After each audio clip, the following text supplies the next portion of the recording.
Oke, selamat datang di seri baru kita, Mendekompilasi Akhir Zaman. Di sini, kita akan coba melakukan semacam audit sistem total terhadap teologi populer tentang akhir zaman. Yuk, kita langsung mulai aja. Pernah nggak sih Anda merasa aneh? Pembicaraan soal akhir zaman yang harusnya jadi kabar baik, kok malah seringnya bikin cemas ya? Rasanya setiap ada krisis global atau teknologi baru muncul, yang ada malah panik dan ketakutan. Kenapa bisa begitu? Nah, ini dia nih akarnya. Ada jurang yang lebar banget antara pesan damai di kode sumber aslinya dengan narasi yang kita sering dengar sekarang. Pesan yang tadinya kabar baik itu kok rasanya sekarang lebih mirip skenario film fiksi ilmiah yang penuh paranoia dan teori konspirasi.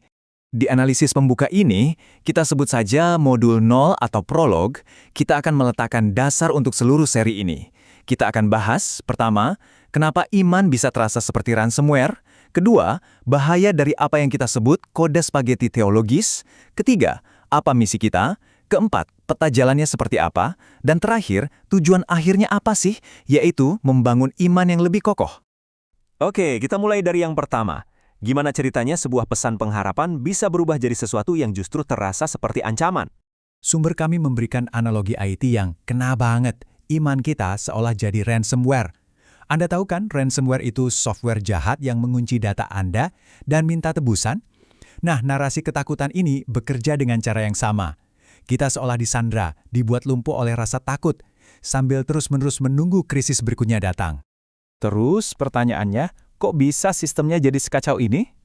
Jawabannya bisa kita pinjam dari dunia IT dengan konsep yang namanya kode spaghetti.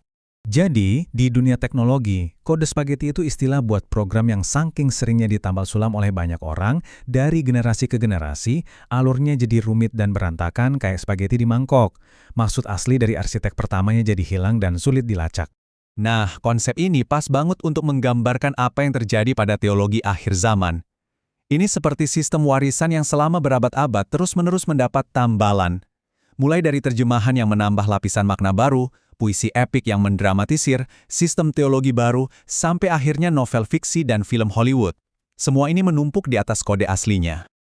Karena itulah, misi kita dalam seri ini sederhana. Kita akan melakukan audit sistem secara menyeluruh. Kita percaya pada prinsip lama Fides Quaerens Intellectum, iman yang mencari pengertian. Karena jujur saja, iman yang tidak bisa diuji itu adalah iman yang rapuh kan? Tapi sebelum kita mulai proses debugging ini, kita perlu menetapkan aturan main yang sangat jelas. Tujuan kita adalah membersihkan tambalan-tambalan ini untuk mengembalikan integritas sistem, bukan untuk menyerang imannya itu sendiri. Jadi biar super jelas ya, kita tidak akan menyentuh kernel atau inti dari iman Kristen. Hal-hal seperti kehidupan dan kebangkitan Yesus, janji kedatangannya kembali, itu semua adalah fondasi. Yang akan kita audit adalah kemasannya. Lapisan-lapisan tambahan dari kultur pop, novel, film, dan narasi ketakutan yang seringkali didorong oleh kepentingan komersial. Oke, sekarang kita lihat peta jalannya. Apa saja yang akan kita bedah di sepanjang seri ini? Ini dia rencananya. Kita mulai hari ini dengan modul 0, prolog, yang menjelaskan masalah kode spaghetti ini. Selanjutnya di modul 1, kita akan bongkar bak terjemahan di balik mitos Lucifer. Di modul 2, kita dekompilasi Rapture versi kultur pop.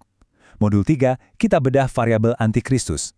Dan kita akan tutup di modul 4, epilog, di mana kita akan bicara cara beralih dari sekedar bertahan hidup dalam ketakutan menjadi membangun sistem iman yang sehat. Akhirnya, dan ini yang paling penting, buat apa sih kita repot-repot melakukan ini semua? Ini bukan cuma sekedar latihan intelektual loh. Pesan dari sumbernya sangat jelas, pengetahuan ini tujuannya bukan untuk menang-menangan debat, bukan untuk menghakimi orang lain yang beda pandangan, dan jelas bukan untuk menyalahkan siapapun. Tujuannya adalah untuk memperkaya pemahaman kita bersama, dan yang terpenting, mengakar kuatkan iman kita kembali pada kode sumber aslinya, bukan pada teori konspirasi yang gampang berubah.